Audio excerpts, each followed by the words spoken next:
Hörmətli televizor görücülər, hazır görüyatqanlar Şinjan televiziya stansiyasida Xoyu Mədəniyyət Taqıt şirkəti bilan Şinjan Əlbidar Mədəniyyət Media çəklik şirkəti birləşib, İmran Xalqara Sot çəklik şirkətinin qo'llanishida yo'l qo'ygan nutq so'zlash xarakterdagi programma ular shundoq deydi. Biz bu programmamizda har soha, har kasbdagi natija qozongan va yaxshi muvaffaqiyatga erishgan shaxslarni taklif qilib, ularningki hayot kechirmishlari va turmush tajribalari bilan o'rtoqlashamiz. Hamsa hammaylar birlikda bir VCR ko'raylik.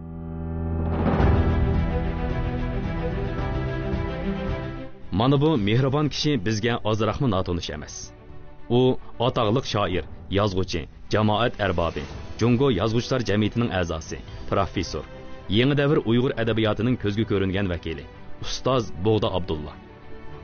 U 40 yilga yaqin o'qitish, adabiy ijodiyat jarayonida bir tirishchan o'qituvchi va o'ziga talabni qattiq qo'ygan bir shoirga xos fazilati bilan keng jamoatchilik tonildi. Lirik shoir Bog'da Abdulla 13 yoshidan boshlab she'riyat dunyosiga kirgan bo'lib, uning Bahor g'unchilari, Yelkan, Salg'i teshi, Qiz qal'asi qatorliq she'riy to'plamlari nashr qilingan. U o'qitish xizmati bilan shug'ullanish jarayonida oliy maktab til adabiyot o'qitish programmasi, yeziqchilik o'qitish programmasi qatorliqlarni tuzishga qatnashgandan boshqa, yeziqchilik to'g'risida, yeziqchilik ilmiy nomli darsliklarni tuzib chiqdi. She'riyatdagi bo'shliq 21-asrdagi Uyg'ur she'riyati nomli ilmiy maqolalar to'plami uning ilmiy tadqiqot natijalaridir.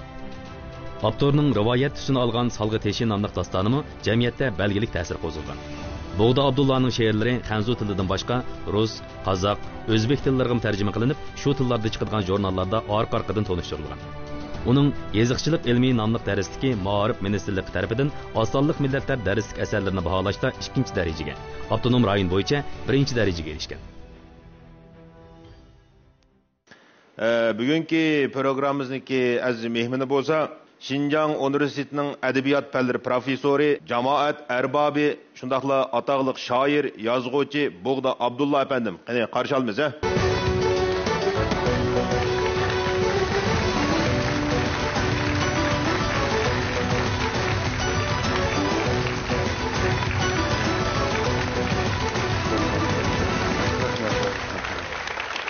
Bog'daga ahvolingiz yaxshimi? Yaxshi, rahmat. Shunda yaxshi turibsiz, ha? Qanday qilib shunday yaxshi turibsiz? O'zim bilmayman. O'zim bilmayman. Menimcha odamlar o'zini bilmasa yaxshi, ha. O'zini bilsa yaxshi tura olmaydi. Eng yaxshisi shu o'zini bilmasa, o'zini unutgasa intan yaxshi. Ya'ni ma'lum bir xizmat bilan o'zini unutgasa intan yaxshi. Shunga men bir ya shoirning bir she'rini o'qigan ayni vaqtda, ya'ni o'zingni unutib ket degan she'ri, ha. Mas bo'lib ket degan she'ri. Bu Bodlerninki, ya'ni shu simvolizm adabiyotining peshvosi Bodlerning she'ri. Mas bo'lib ket degan she'ri. Sen cho'qim bir ish bilan mas bo'lib ketishing kerak. Yoki she'r yozish bilan, yoki riyosatchilik qilish bilan va yoki tomoshabin bo'lish bilan deb. Mening bilishimcha siz she'riyat sohasida uzun yil emgak qildingiz. Hozirgacha necha poj to'plam chiqardingiz? 15 ga yetib qoldi. 15 ga. 15 she'rlar to'plami, ha? Bo'lib, adabiyot o'qitishlik jihatdan nurg'un xizmatlarni qildingiz. Sizga shu adabiyotga qizg'inlik zodi nereden kelgan? Adabiyotga qizg'inlik bola vaqtimda paydo bo'ldi. Shu boshlang'ich maktabda o'qiyotgan yillar. Buningda sinfdagi saboqdoshlar ba'zilari rasm chizish qiziqdi, ba'zilari to'p o'ynashga, ba'zilari yana boshqa sohalarda. Lekin men o'zim qanday kirib qoldim? Uqmayman. Shu she'r qiziqib qolibdimi? Atrofimda og'aylarim bo'lgan, ularning ta'sirim bo'ldi. Lekin muhimi nima desa, men bola vaqtimda momam bo'lgan. Mana u savodsiz o'qimagan. Lekin hozir o'ylasam, cho'ng faylosofga. Dehqonning qizi, Lyukshin tug'ilgan. Lekin qo'shiqlar, cho'chaklar, rivoyatlar nihoyatda jiq aytib beradi. Uningdagi turmush muhiti jihatda men ko'proq Lyukshin izlarida bo'ldim.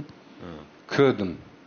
хақ әмгекін қандай қылды, бұғдайын қандай тереді, осылын қандай алды, кетменнің қандай чапады.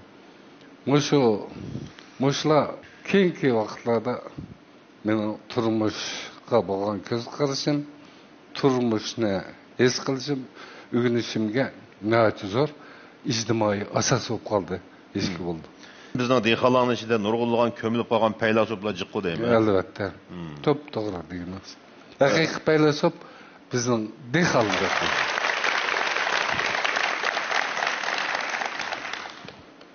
Яғни халық әмелiyatda nurg'un ishlarni o'zgartiradigan, nurg'un taraqqiyotlarni belgilaydigan yana xalqning kuchi. Shundoq. Buga bir nutq so'zlab bersiz, ha? Assalomu alaykum. Bu yoshda sahnaga chiqish oson emas. Salomatlik bir gap, oila, ishlarmi ko'p. Lekin televiziya bu endi bek muhim bir soha. Bularning faoliyatini qo'llamay bo'lmaydi. Мұшының олай кеп қалдық. Мен қазір гәпнің рашты кәсіпи оқытқышы. Мен 38 жыл али мектепте оқытқышылық қылдым. Әнді пенсияға шыққанда екен, менің оқытқышылығым қап-қап, мені бүтін хақ шайыр деп кетті. Бұның мақыл. Лекен менің демек соғыным, мен зәкі оқытқышы. Vallahi vaqtlar Ürümçi'de öttü. O vaxtki Ürümçi endi bir efsanevi rivayetke oxşaydı. Ürümçi daryalarda su eqib turgan, güller echilib turgan, çığırtmaqlar bolgan, daraxtlar bolgan, yap-yeşil bir manzara. Tinish. Aş keçileri ko'chalarda chapanlar dolusaga artib, naqsh etib yurdigan yoshlar, yigitlar bo'lgan, garmon chap, jir-jirlaydigan yigitlar bo'lgan. Mushundaq bir muhit. Mushu millat o'zining odamlarini, ziyonlarni tonish kerak. Dehqonlar taniydi ekan, lekin ko'p sondagi odamlar tanimaydi ekan. Men qiziq bir narsa deb beray. Men yaqinda davolanish uchun Xotanga bordim, 15 kun turdim. Yedik tep doktorlarga ko'randim. Shuni ketgan vaqt az qoldi, Shirin tam deb bir restoran ochilibdi. Tamog'i yaxshi dedi, o'shaga birisi boshlab oladi. Shu tomoqni zakaz qilib qo'yib o'tirib, angacha bir ikki odam enamga keldi, paranglashib qoldik. Mening udulimda bir yigit o'tiribdi. U atlas sotadigan bir do'konning xo'jayini ekan.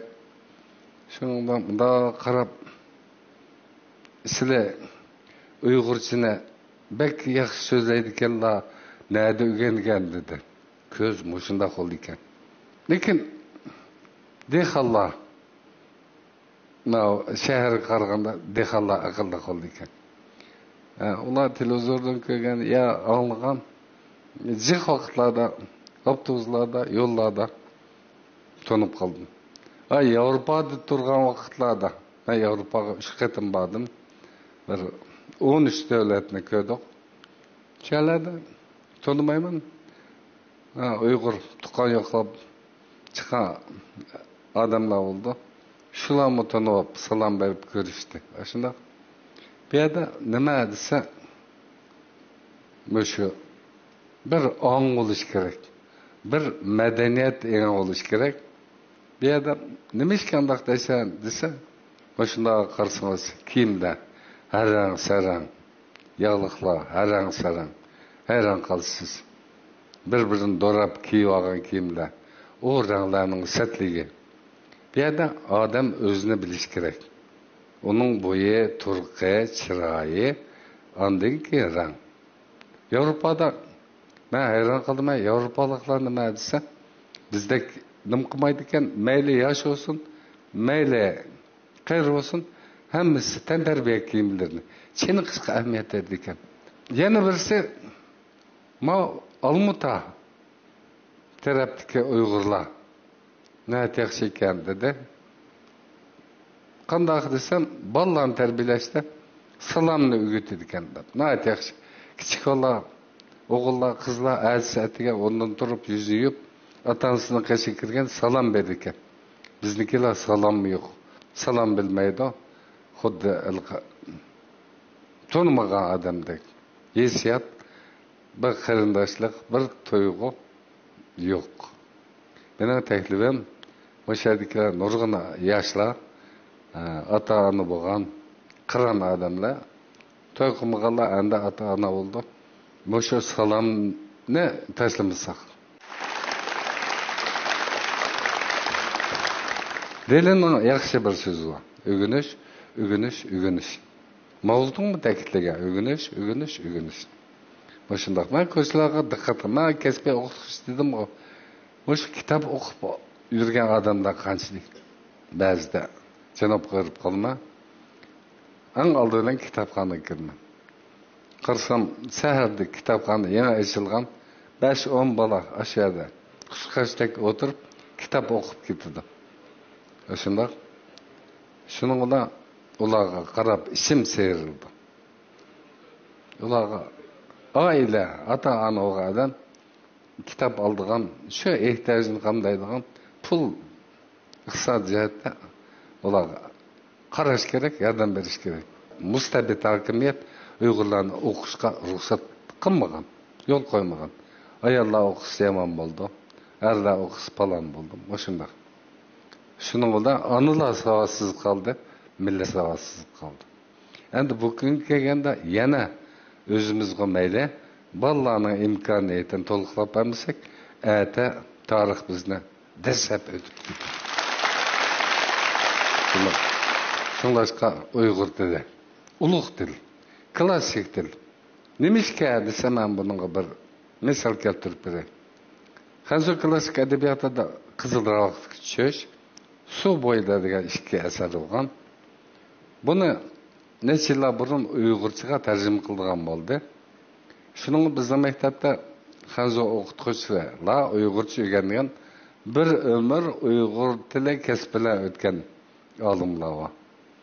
Keyin ular deydi, "Bo'da ma'lum deb xo'shsin, biz Hanzocha Qizilroqqa tushishni jiq ko'rgan Uyg'urlar tarjima qilamiz dedi. Uyg'ur tilining qurbi yetammi deb qo'rqqan. Tarjima qilingandan keyin Uyg'urcha Hanzochini selishtirsak, Uyg'urcha Hanzochini ustun bo'lib ketibdi. Til degan fasohat. Bek fasohatga. Chunki nima desa, ma ilmiy gap. Uyg'ur she'riyati ulug' she'riyat. O'sha Hazrati Navoiydan tortib bu kungacha keldi. Buni yo'qitib qo'ysak bo'lmaydi, ham yo'qitib qo'yadigan narsa emas. Bu taraqqiy qiladi. Bu shoir degan nima desa, bir millat, 1 millionning ichidan 1 million odamning ichidan biri chiqadi, yo chiqmaydi. Yevropa qanaqa qaraydi desa, she'rga baho berganda ulug' she'rlar, yaxshi she'rlar, nachar she'rlar, mushundaq turga ayiradi. Ulug' she'rlarni bayqaydigan odam kim desa, ulug' kitobxonlar bo'ladi. Shuning ichida hammasi bayqamaydi. Bir odam dastlabki bayqaydi, keyin uning egishidi. Men oldingi yili 8-oyda Lopnur jurnalistik yig'ini bo'ldi. Qumul nimaga Lopnurga bordim. Keyin yig'in tugdi. Shoir bola yaqin inla meni nimaga ketdi. Nimaga kuchaga. Shu bordim, bir mehmonxona turdim. Bir kuni bir ko'chada odamlar nima qilyapti, nima emas, men ko'msam bo'lmaydi. Shu qarayapman, qarsam bir do'qmishda bir bola o'tiribdi. Bir eski tog'a. Uning ustiga ash bog'lam gul. Heliq gullarning chiroyliligiga hayron qolsiz. Shundoq shuningdan yana bordim. Nechiga setyapsiz ufqam desam, 5 koy dedim. Yevropada unday gullarni 100 koy, 100 so'm bilan sotar ekan. Ma bizda 5 koy. Heliq balning so'da ene ya yo'q. Shuni ishim og'ir ketdi. Yo'q, turmush halakchiliklar mashina qilman dedi. Shuningda yana berib o'tirib gul sotgan huquqni men tatib oldim. O'zim hayron qoldim. Gul ag'ili keldi, nechida 20 so'm dedim.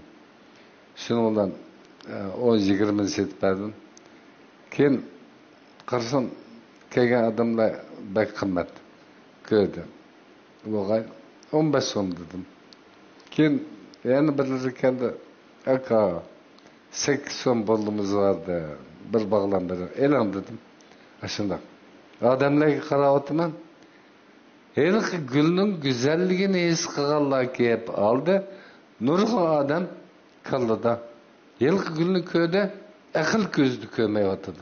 O'tib ketdi. Gulda ko'zlab bir şey yazdım. Aş turmushdan kelyapti. Shunday. Biz go'zallikni qanchalik bayqadik, qanchalik ko'rdik, qanchalik tushundik, qanchalik ip oldik.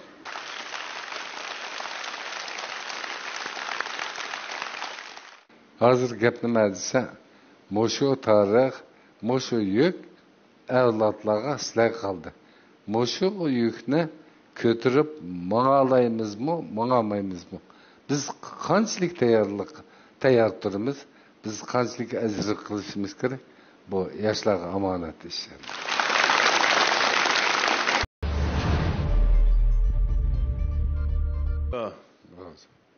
Ahiri nurg'un japalarni tatib, nurg'un go'harlarni oldingiz, ha? Siz olgan go'harlarni qaysi narsani go'har deb qaraysiz? Go'har desa mag'lubiyat. Mag'lubiyatning bir go'har. Mag'lubiyat bir go'har. Ha, go'har. Men nima ishga desangiz, o'qituvchilikda mag'lub bo'lmadim. Shu ijodat qalam tutib etib nurg'un narsalarni o'ylayman, qog'ozga tushagilmaydi. Shuning bilan men bek jahil. Bir misra yozman.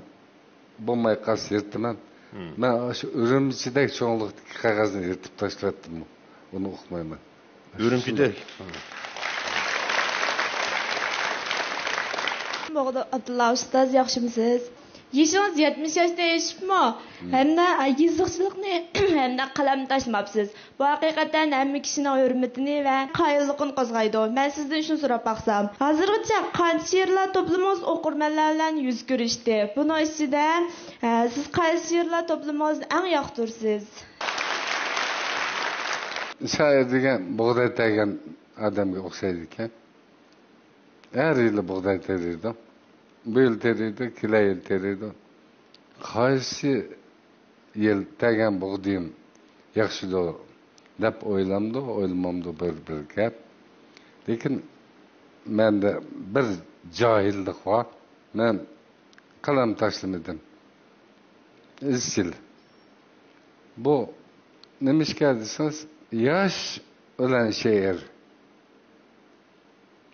munosabat yo'q.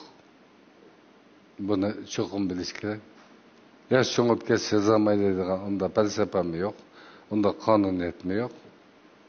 Gap nima desa, bosh sog'lom bo'lish kerak. She'riyatga qiziqadigan odamlar jiq. Lekin mingam qanchalik deganni o'ylash kerak ekan.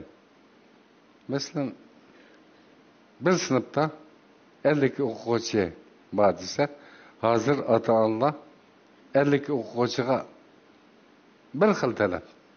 50 talab emas, bir xil talab.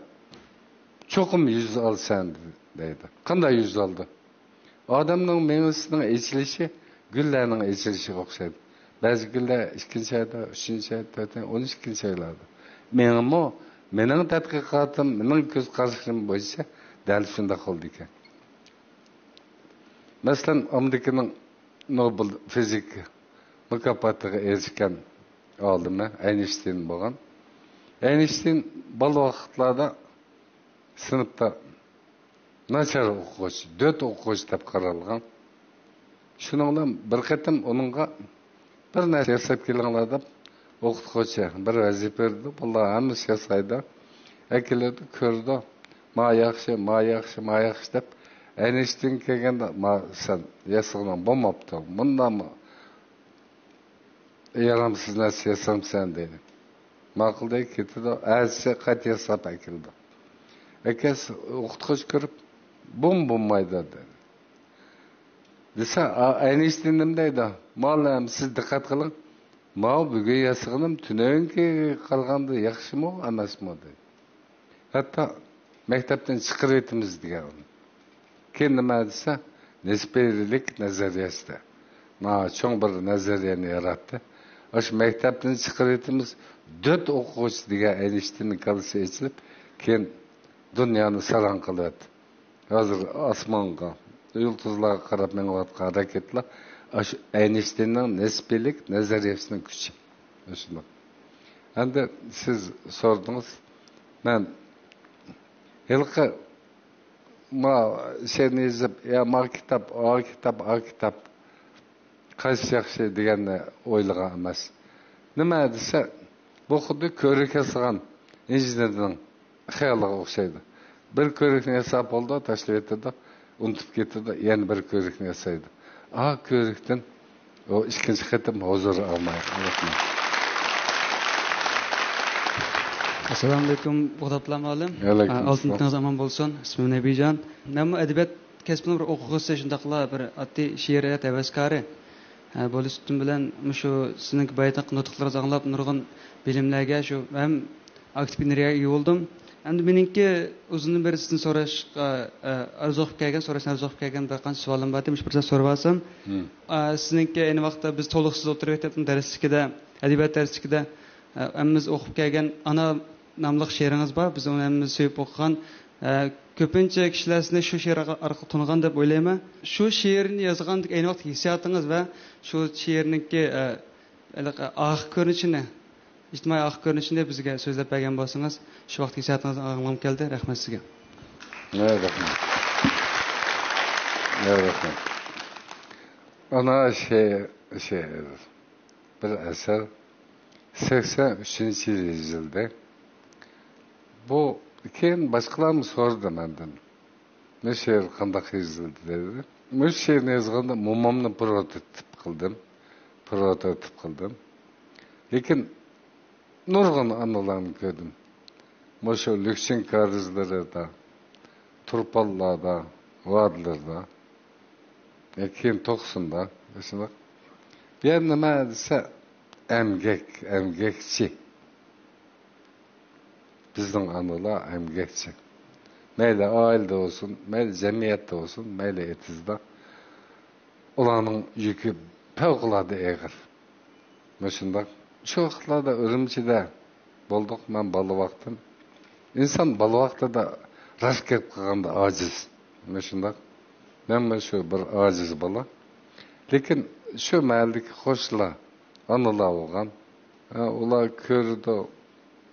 Başlarımın sılayda əykildi de toy merkilerde kempitler olurdu. Aklap verdi, yancımız hep koydu. Bu bir xil mehribanlık, bir xil kıyımçallık. Bundaça ise bu bir xil terbiye. Şu vaxtlarda yana dikkat kılman bizning mahallede cık balla oldugan. Hazır bir sim kalmaptı. Çok balla. Boğan gap anglaydı ya anılmaydı. Aslında bir yağışçı adam bulduğun bizden hoşuna. Bir balısı vardı, döksek. Anısını vururdu, bir közünü koyuyordu. Balık kılıyordu maşını. İcabi cihette bir, selbi cihette yok emas başında. Şunu olan kallamga onun dikin analarını düşünüş, anılarını uluklaş, anılarını medhileş. Geldi. Bunu yazış gerek. Şunun olan, yani şeriatta aruz vezin degen var. Bu klasik şekil. Barmak azımba, keseknin kılıpı. Bunun cık gap kılınmaydı. Ahire erkin bir şekil. Nim kıldım? Ahire muşu men deydiğen gaplarni özüm bir xas şekilde ifadeligiyle bulur deb mauşu çeşme şekilde yazdım, şe'r bitti. Bu bir xil qaramliq. lekin she'r yezilib bo'ldi, qo'rqdim. She'rga bitta buni e'lon qilish kerak. Millat, xalq qabul qilamdi degan bir masala. Chashma she'r bizda odat qo'shiqlar barmoq izinda. Arzum bor. G'azal shaklda. Mau endi hech kim bizda yezilib boqmagan bir shakl. Xalq qabul qilamdi dedi. Endi eshitdim, qo'rqdim. Keyin marhum ustoz Tepsa Aliyab bu she'rni ko'rib, men endi ularga chiqaygasdim. Nima desa, bir eg'iz gap bo'lsa o'rganib olsam bo'ladi degan. Hozir o'zim xato qilmabman. Tepsa kim ko'rib, burada Moshe she'ri yaxshi yozilgan dedi. Bu odam yaxshi yozilgan degani nachon bor. Mush umrda mush anani yaxshi yozilgan dedi. Xo'sh bo'ldim. 84-yil televiziyaga boshlab keldi. Moshe Zollaga o'zi 6 oy yozgan she'rlarni o'qidi. Men anani o'qidim. Keyin radioda ba'da e'lon qilingandan keyin bu she'r analarga yarab ketdi. Analarga yarab ketdi. Hammasi xo'sh bo'ldi. Shundaqa bu she'rga bo'ladi degan tamg'ini butun analar bastı. Ben onundan hoşal olup kettim. Assalomu alaykum, Bug'da Abdulla muallim. Mushu program orqali sizning darsingizni anglash fursatiga erishganimdan intayin xush bo'ldim. Men Xinjiang universitetidan Aynur. Mening sizdan so'ramoqchi bo'lgan savolim, siz oilada kuyimchan mas'uliyatchan dadillik obrazini ado qilib kelyapsiz. Ailangiz va farzand tarbiyalashingiz to'g'risida his qilganlaringizni so'zlab bergan bo'lsangiz, yana bir savolim, sizning farzandlaringiz ichida sizdek adabiy yoziqchilik bilan shug'ullanayotganlar bormi? Rahmat. Gapning rostini qilganda, men oiladagi 2 o'g'lim bo'lgan. Biri cho'ng Urumchida, yana biri Norvegiyada yashab qoldi. Ularni o'tirib mundaq deydigan ish bo'lmadi. Nima desa, men maktabda avlod tarbiyalashga butun zehnimni sarf qildim. Uyda o'tirib balam ma deydigan gap bo'lmadi. Vaqtlarda balalar kichik madaniyat inqilobi boshlanib ketdi. Men yangi xizmatga chiqqan. Endi Xansuchi aytganda kitob qoldisi, kitobning ichida bo'ldim. 60-yilda universitetga keldim, 65 tugatdim. Ne xizmat taqsim qildi degan masala oldimizda cho'ng bir masala. Qolgan bolalarning hammasining dadasi falan nazir, piston nazir, hammasi amaldorning bolalari o'tir maktabda. Dashoyda o'qidik bir sinfda. Ularni yiroqdan kelgan, yaqindan kelgan. Men xizmat nada bo'ladi, uni o'qimayman. Tursam Qashqa pedagogika institutida 2 o'qituvchi ketdi. Biri Xansu, biri Uyg'ur. Ular sizni Qashqaga ketsak deb keldi, boramiz dedi. Shuni bilan momamga maslahat soldim. Apa, moshunda deydi, qanday qilman desam. Hozir qatnash yaxshi bo'lgandan keyin alimiz deb kelgan bo'lsa, babalam dedi. Shukr dedim, momam rozilik berdi. Shuni bilan ular borman deb qo'ydim. Keyin taqsimot to'g'risida fakultet yig'ini ichildi. Birinchi Bug'da Abdulla Xinjiang universitetida o'qituvchi bo'lib qoldi dedi. Degandan keyin o'zimni cho'chib ketdim. Shuning bilan dars kirsan dedi. Somkani ko'tarib dars kirdi. Assalomu alaykum, Bug'da Abdulla muallim. Va alaykum assalom. Mening ismim Abduvoyid, Xinjiang universitetining o'quvchisi. Mening so'ramoqchi bo'lgan savolim, siz pensiyaga chiqqandan keyinmi har turli faoliyatlarga izchil qatnashib kelyapsiz. Mayli Shimol Xinjiang olamda, mayli Janub Xinjiang olamda, hatto yezidagi dehqonlar orasida chunqur ta'sirlarni qoldiribsiz. Mushu jarayonlarda siz nurg'unlagan ta'sirlik ishingizlarni beshingizdan o'tkazgan bo'lishingiz mumkin. Mening so'ramoqchi bo'lganim shu jarayonlardagi sizga eng ta'sir qilgan bir ish ustida to'xtalib o'tgan bo'lsangiz, rahmat. İcadiyet degan bu boshqa narsa. Bu yoshlarning ichida uyning ichida o'tirib she'r yozaman, asar yozaman deydiganlar bor o'xshaydi. Bu she'r hayot bilan bevosita tutishadigan narsa. She'rning qon tomiri nima desa, turmushga, xalqqa, millatga berib tutishadi. Madaniyatga berib tutishadi. Tarixga berib tutishadi. Shunday. Bu yerda boshqa misollarni jiq demasam bo'ldi. Men 6-oyda 90ga bordim. 90 desam, men burun jiq o'tgan. 90 o'sha bir o'tang deb tushunibdiman.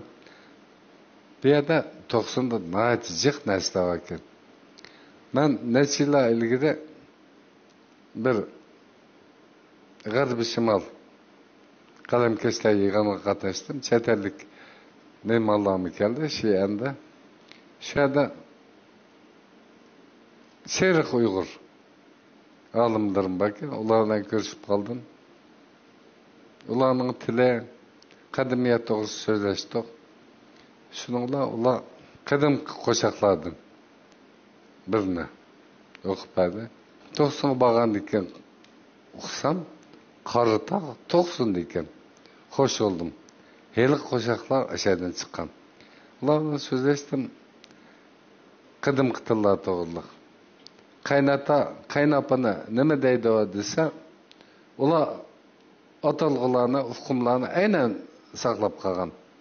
Qaynata deganda qiz ata deydi ekan, qaynapa deganda qiz ana deydi ekan. Nəhayət chiroyli. Assalomu alaykum Bug'dabdulla muallim. Yaxshimisiz? Men Şinjan Ilmiy Uçur instituti o'quvchisi Maynur.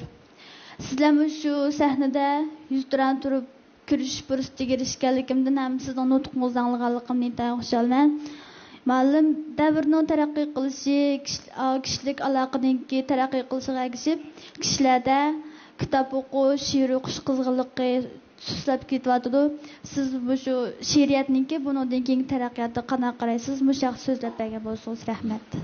Rahmat.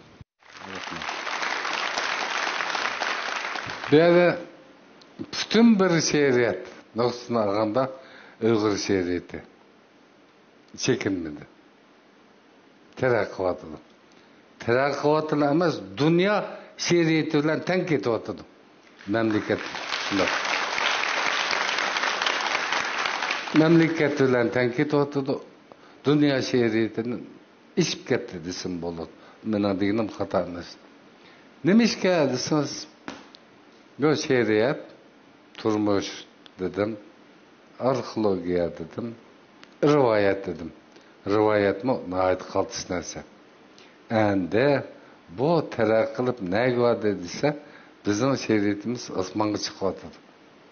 Bu yerda, masalan, ilmiy nujum deydi, astronomiya. İpadaş jihatda biz astronomiyalik mazmunlarını aks ettiryapmiz. Bu cho'nglikda, bu umumiy nuqta. Lekin she'r chekinadigan narsa emas. Gap nima desa, yozolmayapmiz. Turmushni ko'rolmayapmiz.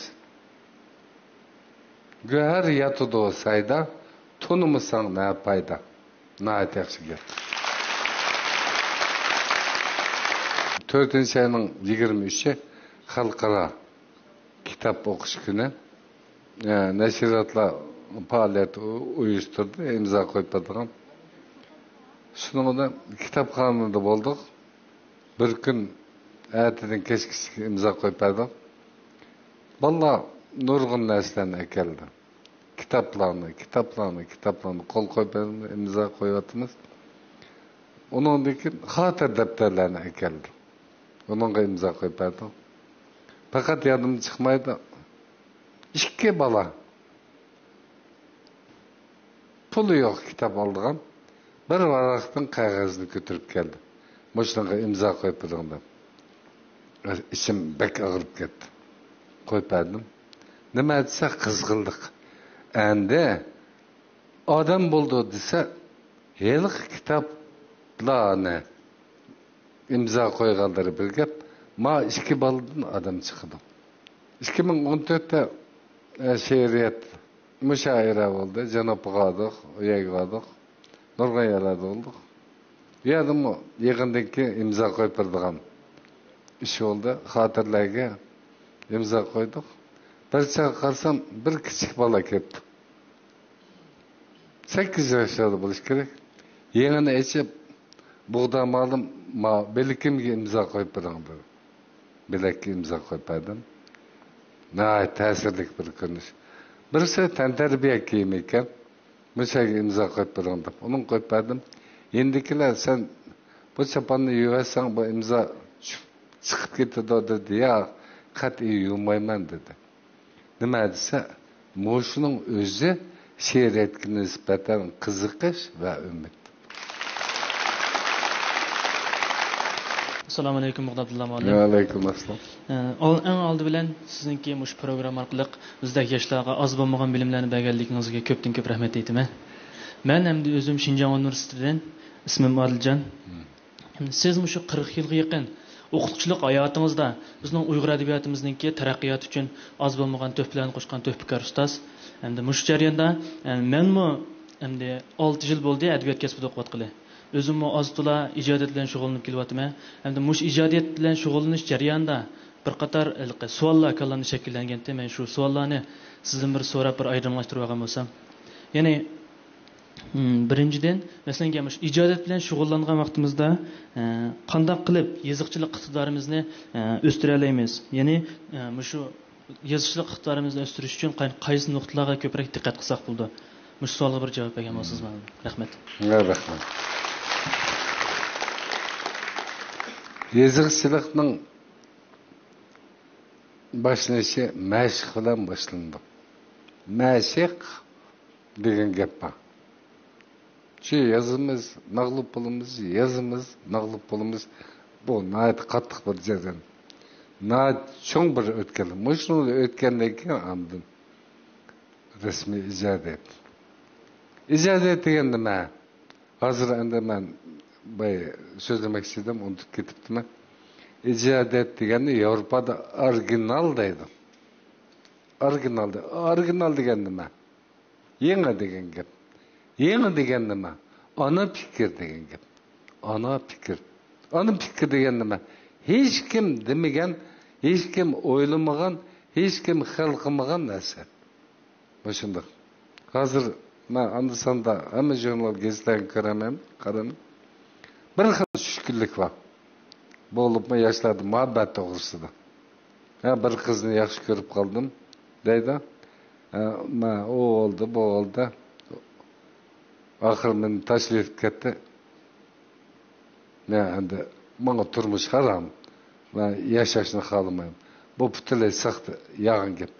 Naqshladim shundoq. Tushkun.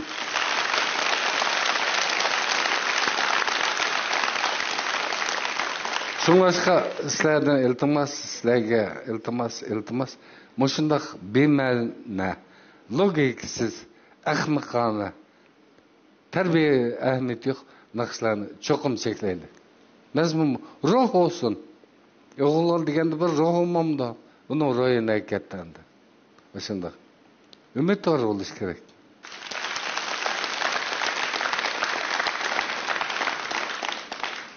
Assalomu alaykum, Bug'da Abdullah muallim.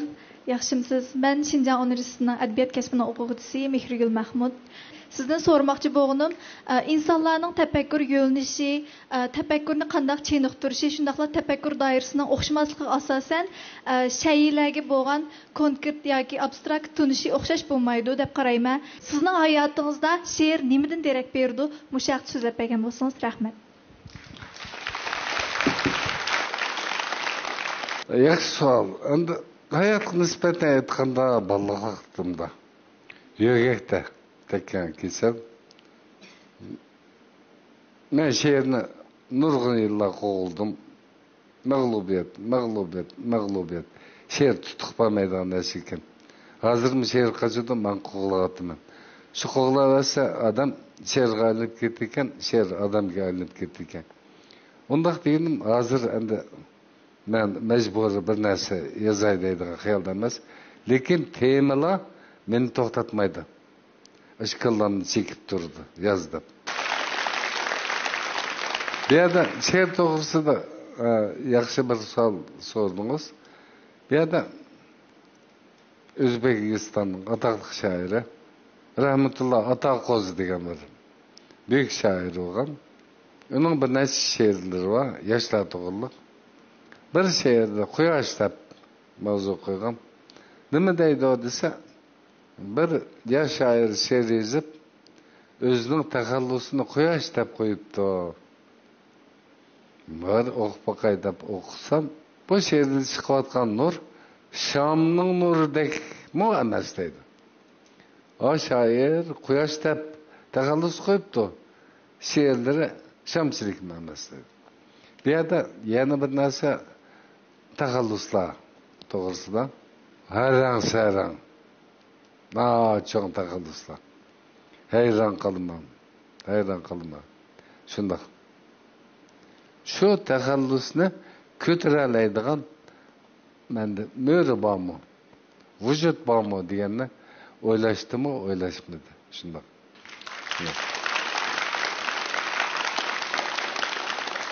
Uyg'un yana deydi, o'sha ijodiyat to'g'riliq. Stadion emas, ijod maydoni. Sorun topolmaysan chapqining bilan. Ba'zan she'rlarni yozibsan yaxshi, qanoat hosil qil, topqining bilan dedi. Bu ijodiyat maydoni desa, vatan tarbiya o'yin ko'radigan maydondagi biletni olib kirib oldida o'tirolma dedi. Bunday ish emas. Sen qon, ter, emgak qilgandek yetadi.